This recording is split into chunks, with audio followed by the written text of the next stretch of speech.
Good day, good day, good day. Good day, everybody. Good day. Gladys, Pastor Al, Wayne, Tim. Tim said he is going to start Friday 14 hours early. All right, Tim. I'm with you. We're going to have 2 Fridays, one today and one tomorrow. I'm loving it, Tim. I'm loving it. Because it's just time, right? We could call it whatever we want to call it. Yes? Oh, yes, we can. So I hope everyone is doing well. I hope everyone's doing well. I was getting ready to say happy Friday, so why don't we? Happy Friday, part 1.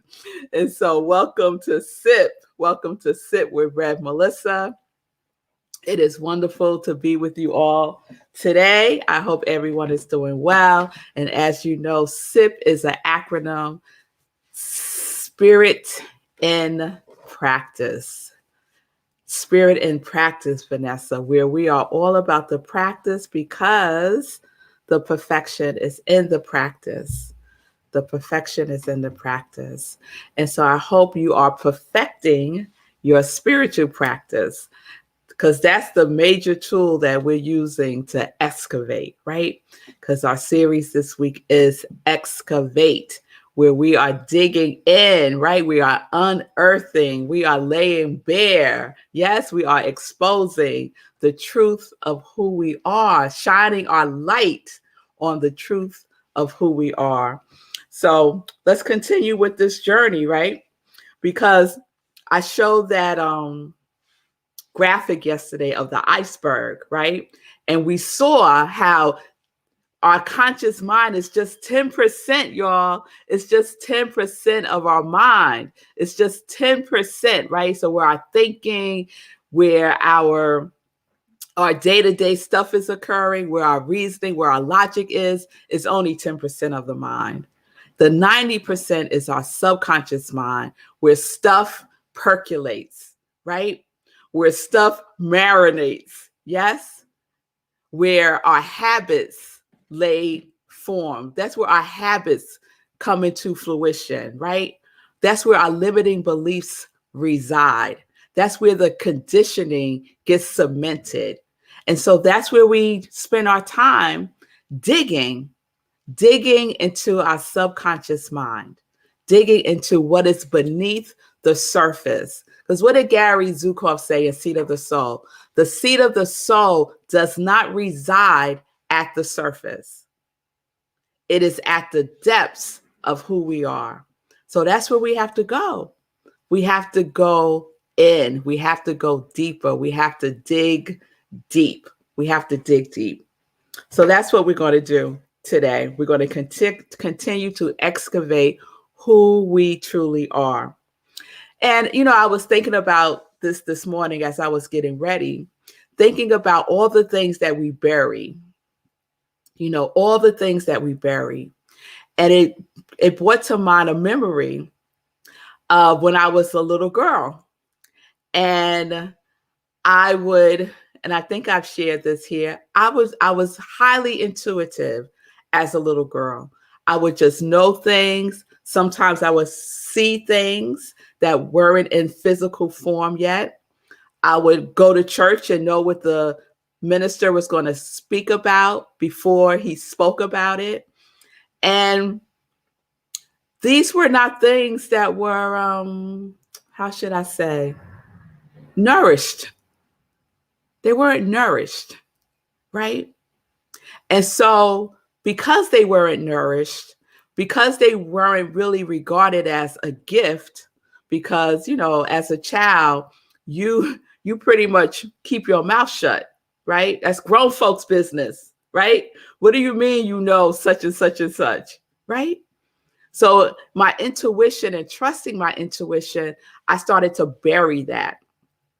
I started to bury it, right? I think partly just to keep myself safe, not that I thought harm was going to come to me, but I could tell just from the adults' reaction to my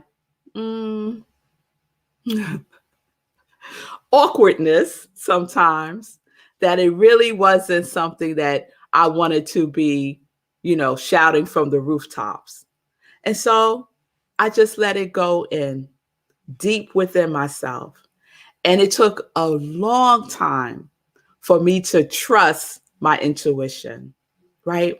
And I got a lot of practice in doing so, especially, y'all, especially in my relationships, especially in my relationships. Having a feeling about something and then not trusting that feeling, right? And learning, as the grown folks say, learning the hard way, right? But if I had trust my intuition, I may have been able to save myself some heartache and some pain, right? And we all have those moments, right? Where something bubbles up, right? Where is it bubbling up from? It's bubbling up from the depths of you, from your soul, from your spirit, from your higher self. That's where it's bubbling up from, right? And so we know that we always have access to it with a capital IT. We have access to it. We have access to our deeper knowing, our deeper wisdom, our intuition, right? But we got to go in. We got to jump in with 2 feet, an open heart, and an open mind, trusting that whatever is seeking to come through us is for the betterment of who we are, and it's for the betterment because we're being in service to the world by shining our light that is our gift in it. You will find yourself so much more fulfilled when you share your gifts in the world. When you are being in service to that which is beyond you, it's a different quality of satisfaction. It's a different quality of purposefulness. But you got to get in it. You got to get in it and excavate it. Excavate it, right? All right. So I want to say to stop burying yourself. Just stop burying yourself. Some of us, no one has to bury us. No one has to like dump the dirt on us. We do a very good job of doing it to ourselves. So cut it out. Cut it out. Cut it out and start to unearth the truth of who you are, right? And we do it in very interesting ways, right? We do it, we bury ourselves with distractions, right? I've been really paying attention to myself lately, really paying attention to myself. And I start my day off, as you know, with my spiritual practice. I have a list of things that I want to get accomplished during the day. And I have a list of how I want to feel while I'm doing these things, right? So I'm always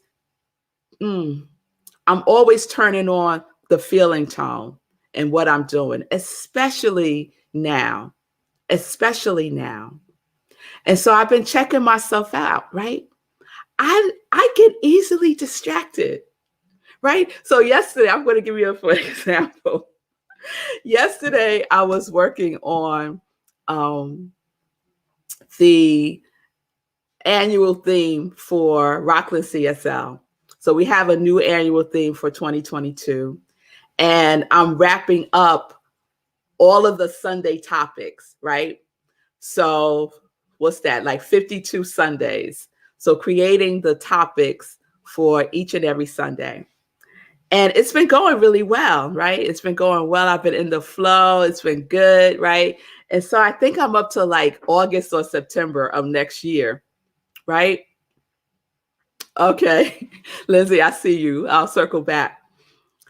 And I'm up to about August or so. And I'm in the groove. And then my conscious mind, right, that 10% says, ooh, let's go have some tea, right? And I say to myself, no, we're going to work on this until 1:00. And then we'll take a break and we'll have some tea, right? Okay, good. I'm in there. I'm in there. Not 5 minutes later, y'all. Not 5 minutes later. Ooh, I'm really thirsty. Let's just go get some water. You know, you're trying to drink more water during the day. And you said that you was going to consciously drink water make sure you drink water like every 2 hours.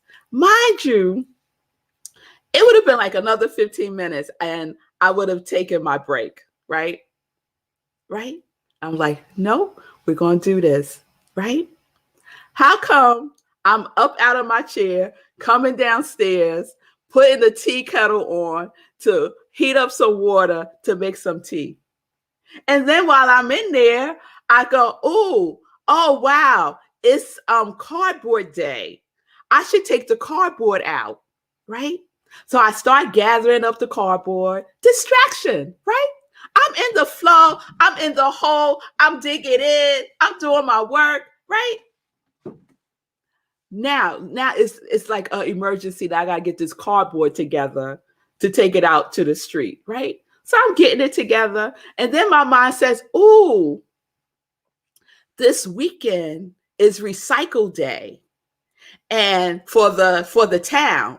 And so they bring the big industrial shredders and you could bring like all your papers and stuff to this parking lot, the municipal parking lot, and they will shred all your documents, right? So I have like 2 bags down in my basement that needs to get shredded, right? So I'm like, oh, I should do that now. I should gather while I got these boxes, right? I got these boxes, so I should go down in the basement and get the papers and put them in the boxes and then, just have them ready for Saturday, right?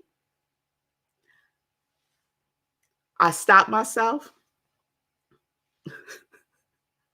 I gave myself a loving talking to, right? I said, Rev Melissa. I don't call myself Rev Melissa, y'all. I said, girl, because that's what I call myself most of the time. I was like, girl, at the end of the day, when you take your inventory of the day and look to see what you have accomplished and look to see more than that I have kept my word to myself. What conversation do you want to have with yourself? Because it's about trust, self-trust, trusting myself that when I say I'm going to do something, that I am going to do it. And that took me I turned the water off. I did not make the tea. I took myself right back upstairs, sat myself down in my chair, and got back to work and got a download, right? Now, if I was still in the kitchen or in the basement getting papers together, I would have missed the download that helped me do 2 more months. 2 more months of topics. It ain't easy, y'all, to come up with these topics for a Sunday sermon. It ain't easy, right? So we got to be vigilant about saying no, what we say no to and what we say yes to. Vigilant about it. So I'm going to circle back to Lindsay. Lindsay said, tell us about your list of feeling tones and how you use it and how I use it. Okay, perfect example I just gave of this is what I want to get accomplished, right? These 3 things. And I don't load myself. I do my best not to load myself up with my to-do list anymore because it don't work for me, right? But one of the things that I was committed to doing was getting through more months for next year, right?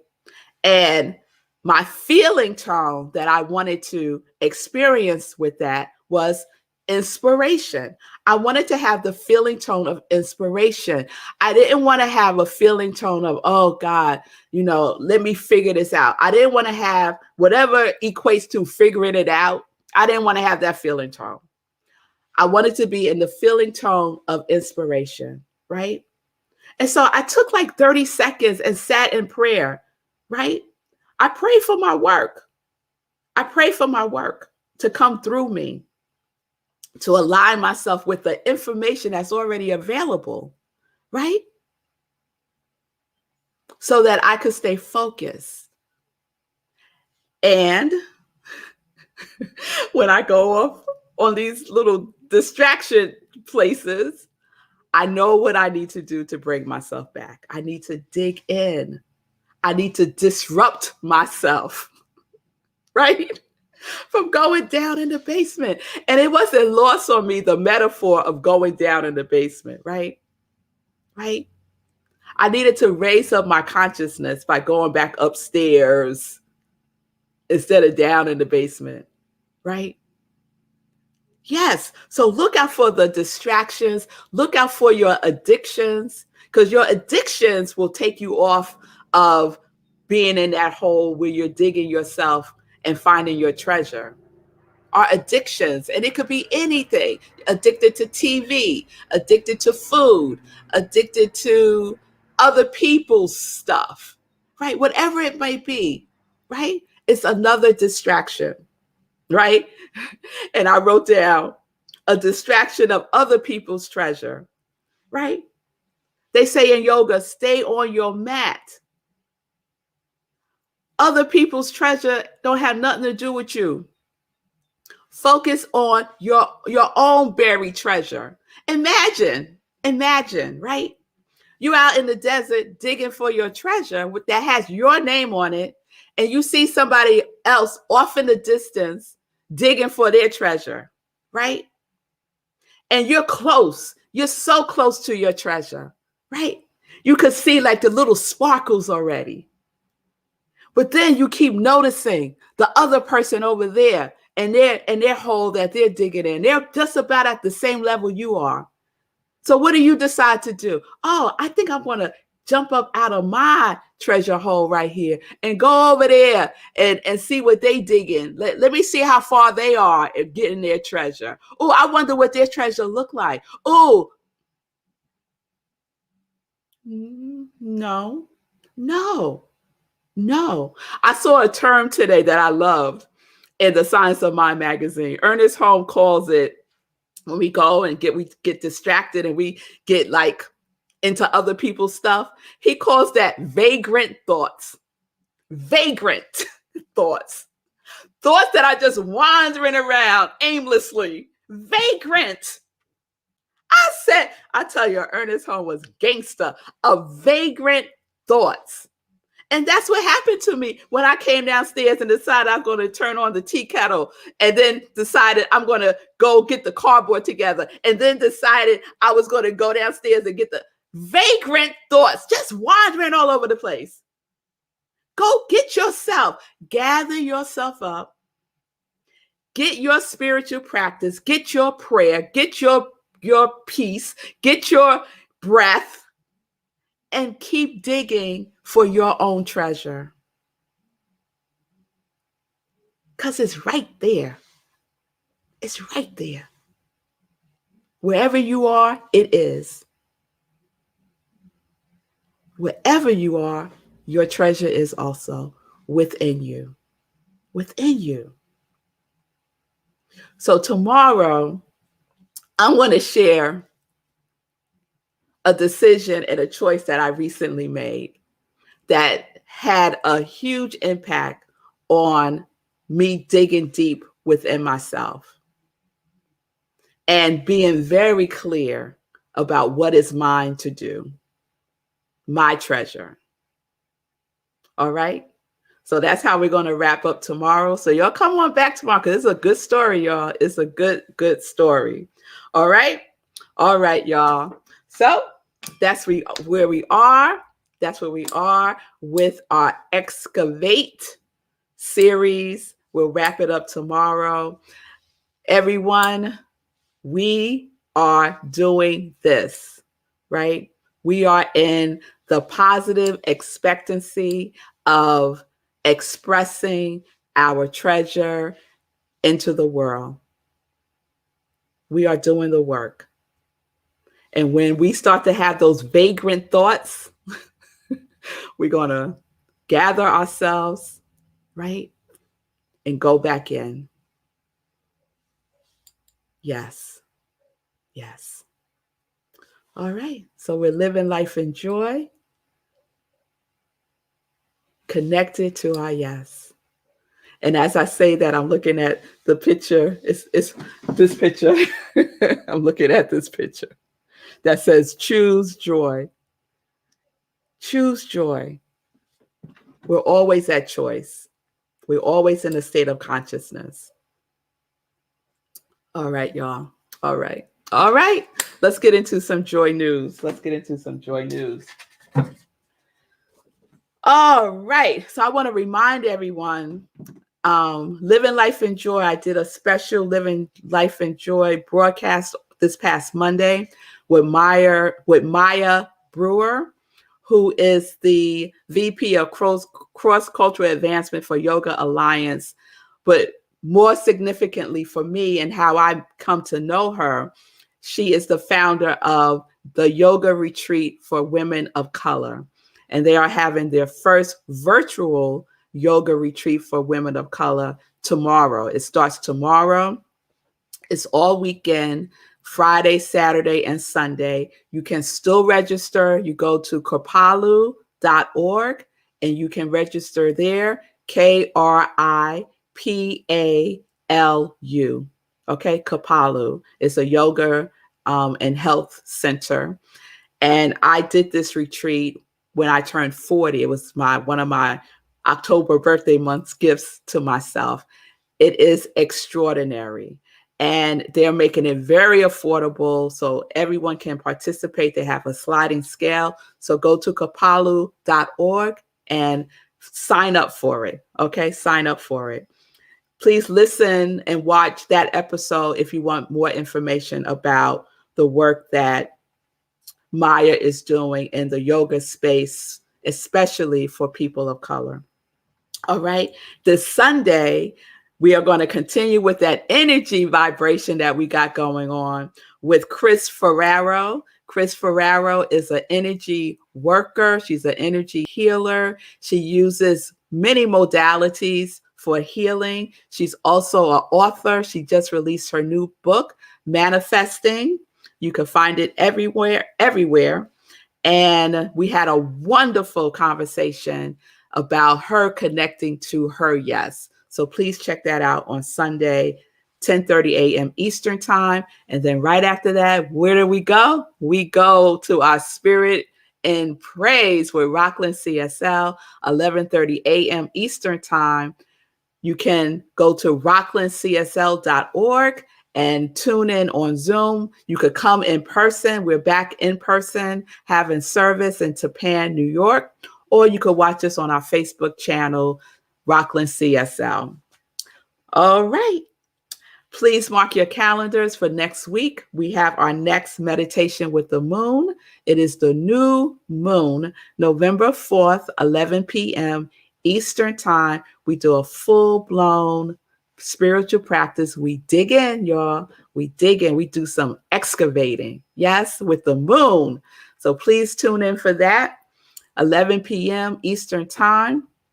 You are participating in that process. And then afterwards, we go on Zoom for our after party where we get to share and just be with each other and fellowship. So I hope that you can join me on November 4th, 11 p.m. Eastern time for that. All right, let me check in with Sekou, see how he's doing. What's happening? Hey. Vagrant thoughts. That had me howling. That was so funny. That was so funny. Somebody in the chat says something about it. Yeah, no vagrant thoughts for me today. Focus and meet your goals. Yeah. Yes. True. Yes. So that is very memorable. I will keep that. So there's that. I'm gonna hold on to that. And also, you said something earlier. You said something about be in service to something beyond you. Yes. And that reminded me, I just got interviewed by Reverend Darby at my mom's church, First Baptist Church, Capitol Hill. And she asked me about my unction. And that's an old school word you don't hear often. But I gave her an answer. And then later I thought, well, you know what? I think what it is that I've always been an ideas person, but my ideas in this period have been for others, not for myself. And that's why and how they're becoming so big so fast. I can't believe it's only been a year that I've been in this space of the hero ministry. It was just hero hoodies a year ago, and now it's this whole thing that includes the show, the Be Your Own Hero show. So I think it's because these ideas are in service to others. So yes, just what you said. Yes, it's your treasure. It's your treasure. You're sharing your treasure in the world. You dug in. You dug in over this past year. So yes, this is the evidence of that. Thank you so much, Sekou. Yes, y'all. A real live example. Oh, it's Sekou. Robert posted a picture of himself. He's at a conference and he has on the hero hoodie. I tagged you. Oh, great. I got to check that out. That's so cool. Yeah, he's at a conference. I was like, oh, look, he has a hero hoodie on. It's out there. It's out like there. Living a life beyond me. It's in Japan. It's international. It's mind-boggling what has happened in a year. It's beautiful. It's beautiful. All right, everybody. So we're going in. We're going to wrap it up tomorrow. I'm going to share a personal story that just happened for me.